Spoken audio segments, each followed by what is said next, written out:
Hospital में जाते हैं, वहाँ आप जाति नहीं ढूंढते हैं, वहाँ पे आप ये ढूंढते हैं कि एक अच्छा डॉक्टर कौन है जो कि हमारे ज़िंदगी को बचा सकता है।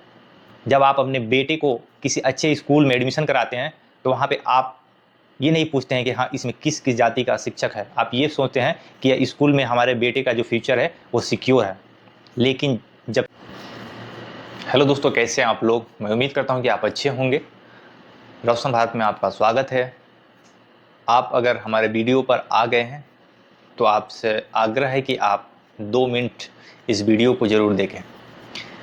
इस वीडियो में मैं बात करूंगा बिहार चुनाव का। जी हाँ, कभी एपीजे अब्दुल कलाम ने कहा था कि अगर इस देश को विकसित होना है तो पहले बिहार को विकसित होना पड़ेगा, क्योंकि बिहार में वो क्षमता है कि वो इस देश को विकसित राष्ट्र में तब्दील कर सकता है। जी हाँ, मैं उसी बिहार की बात कर रहा हूँ जहाँ पे कभी विदेश से छात्र पढ़ने के लिए आते थे।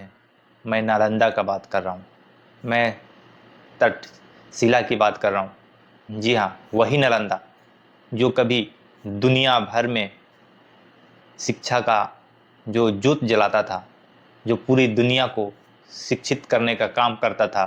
मैं उसी नालंदा का और उसी बिहार का बात कर रहा हूँ। मैं उसी बिहार में पला बढ़ा हूँ और मैं उसी बिहार को अब लेबरों का फैक्ट्री, मजदूरों का गढ़, गरीबी का राज्य और पलायन का दर्द और बाढ़ का दर्द, दूसरे प्रदेशों में जाकर युवाओं उनका दर्द, दूसरे प्रदेशों में जाकर विकट परिस्थितियों में भी वो दूसरे की गुलामी करने पे मजबूर। हम युवा, क्या इस बिहार को हम बदल सकते हैं? ये वही बिहार है जहां हम गर्व से कहते हैं कि सबसे ज़्यादा आईएएस और आईपीएस हमारे बिहार से आते हैं। लेकिन वो आईएएस आईपीएस जब इसी समाज से निकलकर उस मुकाम तक पहुंच जाते हैं तो कुछ चंद लोगों के छोड़कर बाकी लोग फिर वापस अपने बिहार को तरफ लौट कर नहीं देखते हैं। क्या यह बिहार मजदूरों का फैक्ट्री है? क्या यह बिहार गरीबों का प्रदेश है? क्या यह बिहार अशिक्षित और बेरोजगारों का प्रदेश है?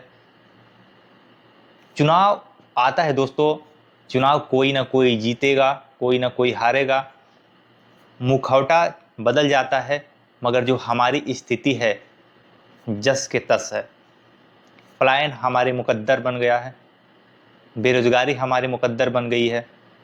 दूसरे प्रदेशों में जाकर के हम जिस तरह से अपने ज़िंदगी को वहाँ खपा रहे हैं, उन प्रदेशों को हम दे रहे हैं 12-12 घंटे ड्यूटी करके दिल्ली, पंजाब, महाराष्ट्र और मुंबई जैसे शहरों में।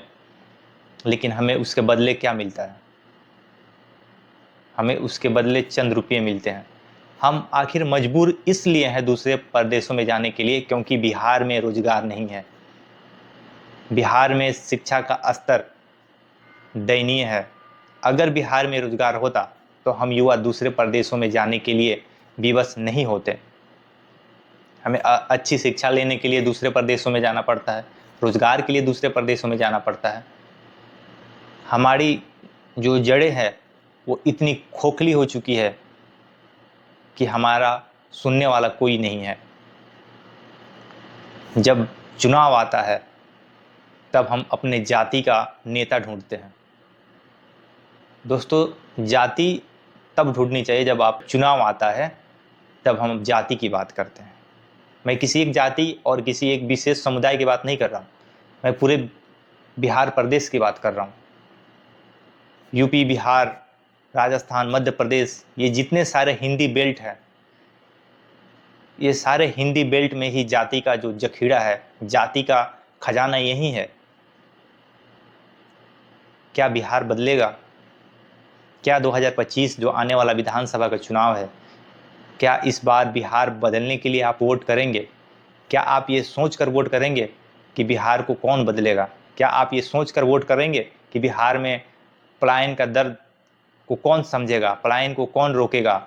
अच्छी शिक्षा, अस्पताल, अच्छे स्कूल बच्चों के लिए, महिलाओं के लिए सुरक्षा, ये कौन देगा? ये मूलभूत जो सुविधाएं हैं जो हमें चाहिए, इसके बिना हम तरक्की नहीं कर सकते हैं। शिक्षा हमारा जन्मसिद्ध अधिकार है। जब तक हम शिक्षित नहीं होंगे, हम बदलाव के जो पथ है उस पे हम चल नहीं सकते हैं। तो हमें आपसे अनुरोध है कि आने वाला जो बिहार का विधानसभा चुनाव है, इसमें आप जाति, धर्म और अपने आपसी और अपने पर्सनल फ़ायदा से ऊपर उठकर आप बिहार के लिए, बिहारियों के लिए, बिहार के बदलाव के लिए, बिहार के युवाओं के लिए, बिहार के अच्छे भविष्य के लिए और अपने आने वाले बच्चों के मुस्तकबिल के लिए आप वोट ज़रूर करेंगे। मिलते हैं फिर किसी नेक्स्ट वीडियो में। अगर ये वीडियो आपको अच्छी लगी हो तो शेयर करना नहीं भूलें। शुक्रिया, धन्यवाद।